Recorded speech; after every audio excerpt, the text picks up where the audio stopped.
कराची, हैदराबाद और दादू में 15 जनवरी को बल्दियाती इंतखाबात नहीं होंगे। सिंध हुकूमत ने कराची की हल्का बंदियों से मुतालिक नोटिफिकेशन वापस ले लिया। इलेक्शन कमीशन को फैसले से आगाह कर दिया। बिलावल भुट्टो की जेर सदारत इजलास के बाद वजीर इत्तलात शर्जील मेमन ने कहा, कराची, हैदराबाद और दादू के अलावा बाकी तमाम अजला जामशोरो, टंडो अलाया, टंडो मोहम्मद खान, ठट्ठा, सजावल, मदीन और मटियारी में इलेक्शन मामूल के मुताबिक होंगे। PTI और जमात इस्लामी का शदीद रद्द अमल एहतजाज का ऐलान।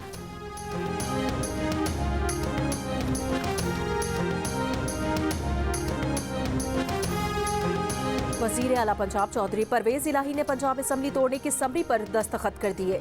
गवर्नर पंजाब वजीर आला पंजाब की एडवाइस पर आज फैसला करेंगे।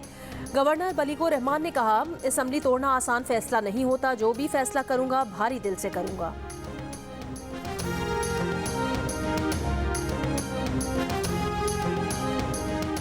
खैबर पख्तूनख्वा असम्बली भी हफ्ते तक तोड़ने का इम्कान। इमरान खान ने खैबर पख्तूनख्वा की क़यादत का इजलास आज जमान पार्क में बुला लिया। वजीर आला महमूद खान ने कहा, इमरान खान का हुक्म मिलते ही असम्बली तोड़ने की एडवाइस गवर्नर को भिजवा देंगे।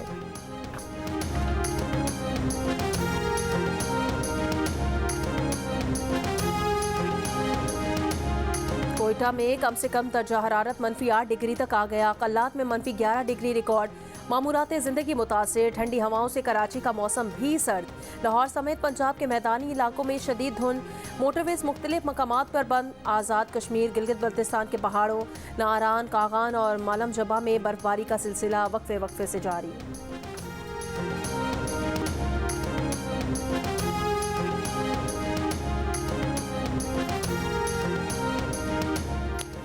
PCB का बाबर आजम को सिर्फ एक फॉर्मेट का कप्तान रखने पर गौर। PCB का होम सीजन के इख्तिताम पर टीम की कारकर्दगी का तफसीली जायजा लेने का फैसला।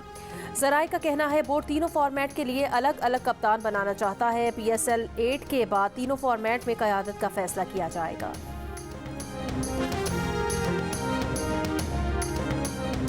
और पाकिस्तान और न्यूजीलैंड के दरमियान वनडे सीरीज का तीसरा फैसला कुन मैच आज कराची में खेला जाएगा। सीरीज 1-1 से बराबर है।